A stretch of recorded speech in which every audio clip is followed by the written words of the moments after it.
think the best part is getting to see the end product. That's the best part of my job, seeing the end user in my space. I am Katazle Kati, and I am an architectural technician, and I work in a space where I also do interiors, so you can also call me an interior architect. On a daily basis, what I come in to do is basically to do the detailing of each job. Most people think of interiors as just doing the nitty-gritties, the beautiful stuff. But we come in and make sure that each and every corner is detailed, that when you see it as the person that comes in, you just see perfection and we get it right in terms of details.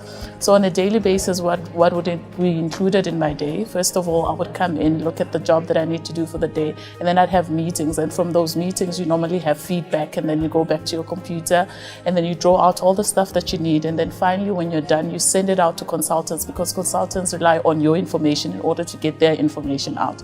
So it's a time-based job. You're always on your toes because you need to make sure that people aren't late because of you.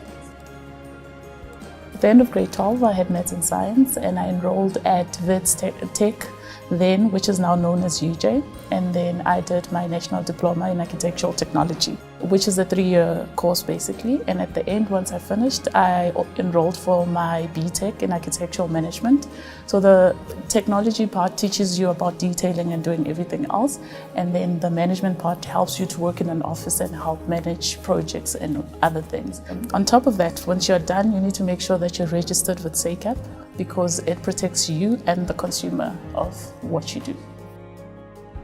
I think you need to have tough skin. It's amazing what architecture can teach you, because you are, first of all, as a woman, you're in a male-dominated industry.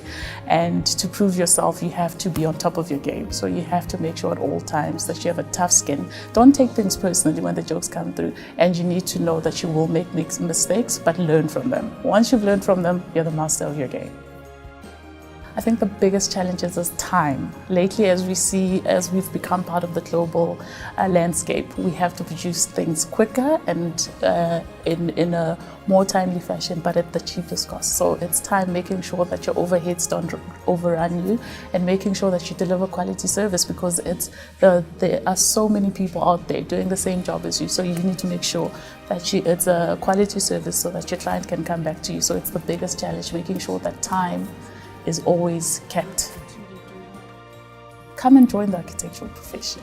The one thing about architecture is it doesn't teach you only about buildings. It teaches you about managing people. It teaches you about thinking beyond what you see, because as part of an architect, things are given to you, but you have to think about how can I make them better. So there have been, once you're, for example, 40, you can go and design something that people think architects can't do. The person who designed a golf ball was an architect originally. So think of yourself as someone who's about to change the landscape of South Africa and potentially the world, and influence other spaces where business people are going to come in and actually be able to work because you designed that space, where kids will be able to be fed because you designed a little creche on the corner. So come and be part of our space, but also know that you have to work hard.